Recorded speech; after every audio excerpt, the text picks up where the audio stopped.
1950, c'est l'année de l'accession de Chiang Kai-shek à la présidence de la République de Chine et celle de la création du Haut Commissariat de l'Organisation des Nations Unies pour les réfugiés. 1950, c'est aussi l'année de la venue au monde d'un homme exceptionnel, d'un grand Sénégalais, Gaston Sangaré. De Koussanar à Mbacké en passant par Tambacounda, Passy, Keur Yoro-Foudiou, Porokhane, Kolda, l'homme a consacré une bonne partie de sa vie professionnelle à l'éducation nationale.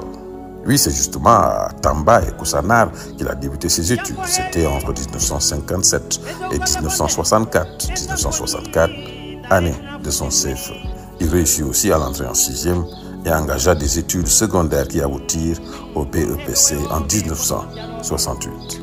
C'est ainsi que s'ouvrirent à lui les portes de l'école normale de William Ponty. Nous sommes à Thiès, la capitale du rail.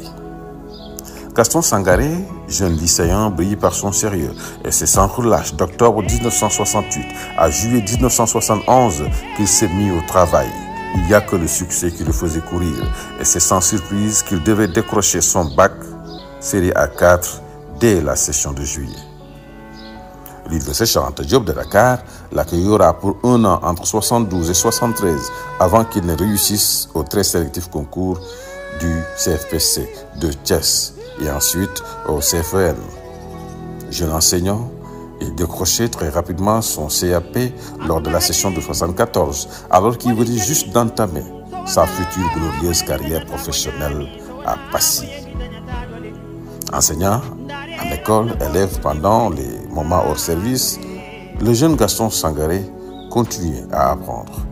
Et dès 1979, il réussit au concours de recrutement des élèves inspecteurs adjoints de CREIA.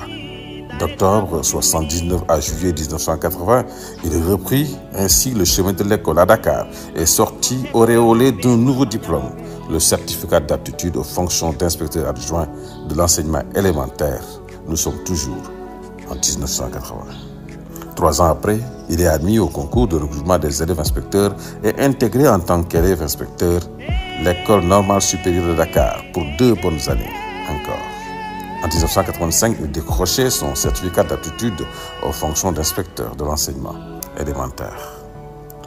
Le très bref chargé d'école à Keur Yoro-Foudiou et qui est passé par la suite directeur de l'école de Porokhane dans le département de Nioro en 1977 était coup après coup devenu inspecteur adjoint à l'inspection départementale de l'enseignement élémentaire de Kolda d'octobre 80 à octobre 81, inspecteur adjoint à l'inspection départementale de l'enseignement élémentaire de Mbacké de novembre 81 à octobre 83.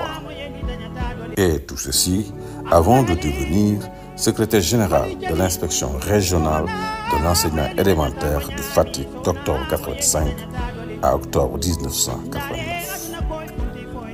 Gaston Sangaré a un brillant parcours qui ne pouvait terminer qu'à Mbacké, à moins de 7 km de son vénéré père spirituel, Serigne Abdoul Khadr Mbacké. En 1989, en effet, Gaston Sangaré est revenu dans cette ville qu'il chérit tant pour devenir l'inspecteur départemental de l'éducation nationale en service de haute facture, rendu jusqu'au 31 juillet 2011. Admis à faire valoir ses droits à une pension de retraite, il est resté collé au département où il continue de faire profiter de son immense expérience. Une expérience née d'une grande trajectoire qui est allée jusqu'au Niger pour les besoins d'un séminaire de perfectionnement de la didactique du français au cycle fondamental en situation de grand groupe organisé par le CCT à Niamey. Une trajectoire qui est aussi allée jusqu'en France aux frais d'un stage de formation au Centre international d'études pédagogiques de Sèvres sur le cycle et la méthodologie du projet d'école et sur la problématique du management en éducation. Père Gaston, puisqu'entre-temps il a pris de l'âge, a aussi bénéficié d'un séminaire de formation sur la didactique du français et des mathématiques articulées à l'évaluation formative à Dakar. Un bon intellectuel, Gaston a aussi créé. Gaston est concepteur d'un document sur les classes multigrades, de la brochure boîte à outils pour la gestion des classes multigrades aussi.